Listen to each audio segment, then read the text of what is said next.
வணக்கம். அண்ணாச்சி வணக்கம் அண்ணாச்சி. ஆமா, சென்னையில இருக்கீங்களா? நான் சென்னையில தான் இருக்கேன். சரிம்மா. இந்த ஒரு விஷயம் கேட்கலான்னு கால் பண்ணேன். சொல்லுங்கம்மா. நீங்க நம்ம தாசில்தார் ஆபீஸ்ல போய் நம்ம ஒரு ஆபீஸ்ல பாத்தீங்களோ? நான் போவே இல்லம்மா, லட்சுமணன் போயிருக்காம்மா. லட்சுமணனா? ஆமா, என்ன சொன்னாப்ல? டிஎஸ்பிஐஸ் போயிருக்கான், எல்லா ஆபீஸுக்கும் போயிருக்கான், லெட்டர் கொடுத்திருக்கானா.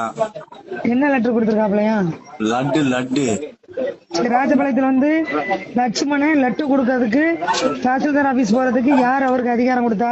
அது நீங்கதான் சாத்திருக்காரு. இங்க வந்து எப்படி பேசுறது? அம்மா, நான் வந்து யூனியன் ஆபீஸ்ல கான்ட்ராக்ட் வேலை பாக்கேன். அப்ப என்கிட்ட வீடியோ கேட்டாரு, அம்மா எப்ப வருன்னு. சார், அம்மாட்ட கேட்டுட்டு சொல்றேன், அதோட நான் முடிச்சுக்கிட்டேன். ஒன்றியம் 3 நாள் ஒன்றியமா கிடக்கு. அம்மா, ஒன்னாக்கி அந்த கான்ட்ராக்ட் என்கிட்ட கொடுங்கன்னு சொல்லி பேசினாதான் சொல்லி முடிச்சிடுறேன். அம்மா சொல்லுங்க. அந்த அம்மா தான் சட்டமன்ற உறுப்பினர், அந்த அம்மா தான் மாவட்ட செயலாளர். யார் எந்த ஒன்றியத்தை வந்து சொன்னாலும் செஞ்சாலும் அந்த அம்மா வந்து அப்பிறகு எது இருந்தாலும் பேசுங்க சார்ன்ட்டு வீடியோட்ட ஒரே வார்த்தையில முடிச்சாச்சு. நம்ம சொன்னது வந்து நம்ம டெய்லி போறாது. எது இருந்தாலும் நீங்க வீட்டுல வந்தா அப்புறம் அவங்க சந்திக்கணும்னு நேத்து நைட்டு 8 மணிக்கு கூட என்கிட்ட வீடியோ பேசினாரு. சரி, அம்மா வந்துட்டாங்களா என்னன்னு. இல்ல சார், வரும்போது தோல் சொல்லுவாங்க, குறைஞ்சது 15ஆம் தேதி வருவாங்க சார்ன்னு. அப்பதான் சொன்னாரு, இந்த மாதிரி நல்ல யாரோ ஒன்றியச்சான்னு சொல்லி லட்சுமணன் இவங்க வந்தாங்க அப்படிங்கறத சொன்னாரு. ஆனாச்சு யாரா இருந்தாலும் அந்த அம்மா தான் தொகுதி எம்எல்ஏ, அந்த அம்மா தான் மாவட்ட செயலாளர். எது இருந்தாலும் நாங்க அந்த அம்மாட்ட சொல்லிக்கிடுவோம், அந்த அம்மா வந்து உங்ககிட்ட பேசிக்கிடுவோம் சார் அப்படிங்கறதுல முடிச்சிருக்குமா. நீங்க லட்சுமணன் போன் பண்ணி சொல்லிருங்க. நான் பேச மாட்டேமா. லட்சுமணன் மேல பிறகு நான் கம்ப்ளைண்ட் எழுதி கொடுத்து பிறகு உள்ளத்துக்கு வச்சுக்கோங்க. உங்களுக்கு தெரியும்ல, நான் ரொம்ப ஆரம்பத்துல இருந்து சீண்டிட்டு இருக்காப்ல. ஏற்கனவே பொதுச்செயலாளர் இப்போ நான் 5 மாசம் முன்னாடி திட்டினாரு.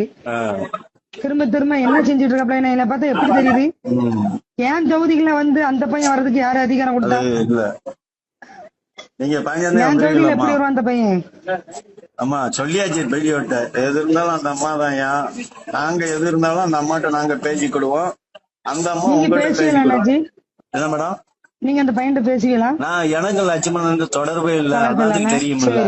நம்பர் வச்சிருக்கீங்களா நீங்க? எனக்கு பாம்புமா இருக்கம்மா. சரி, நம்பர் இருந்தா கொடுக்கம்மா. வாட்ஸ்அப்ல போடுறீங்களா? சும்மா சத்தம் போட்டுருங்க. நான் ஒண்ணுமே செய்ய மாட்டேன் மேடம். தூக்கி வச்சு சட்டியோட வச்சு அடிச்சு கொண்டு வெளியே எடுத்துருவேன். இருக்கும் போதே ஏன்டா என் வேலைக்கு அது என்ன நீ பார்த்து பைத்தியக்கார மாதிரி தெரியுது அவனுக்கு. அவன்கிட்ட பேசும்போது வாட்ஸ்அப் கால்ல பேசுங்க. சரிங்கண்ணாச்சி, இந்த நம்பர் கொடுக்க. சரி, அதான் நான் உங்ககிட்ட விவரம் கேட்டுட்டு தான் அவன்கிட்ட பேசி உங்களுக்கு அடிச்சேன். அதெல்லாம் வீடியோ நம்பர் வேணாலும் உங்ககிட்ட கொடுக்கம்மா. நைட்டு கேட்டதுக்கு நாங்க எது இருந்தாலும் அந்த அம்மாவிட்ட பேசிக்கிடுவோம் சார், அந்த அம்மா உங்கள்கிட்ட பேசிக்கிடும். கொஞ்சம் எனக்கு அந்த ஹெல்ப் பண்ணுங்க. ரொம்ப இருக்குமா, நீங்க வந்தா பிறகுதான் நான் உங்களை பார்த்தா பிறகு சில இதெல்லாம் சொல்லணும்.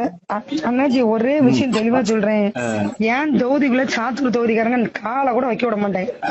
அதை மட்டும் தெளிவா சொல்லிருங்க. உள்ள ஒருத்தரும் காலை விட மாட்டேன். காலை வச்சாலும் நான் வேற மாதிரி ஆக்ஷன் எடுப்பேன். சும்மாவே நான் ஏற்கனவே போய் சொல்லி அங்க திட்டிட்டு தான் வச்சிருந்தேன். ஊருக்கு வந்துக்கிறேன். வாட்ஸ்அப் கால் தான் பேசணும். சரிங்கண்ணாச்சி. 94. சரிங்கண்ணாச்சி. நம்பர் சொல்லிட்டா அண்ணாச்சி கொஞ்சம் வாட்ஸ்அப்ல போடுங்களேன் சார். போட்டு விடுறோமா. தேங்க்ஸ் அண்ணாச்சி.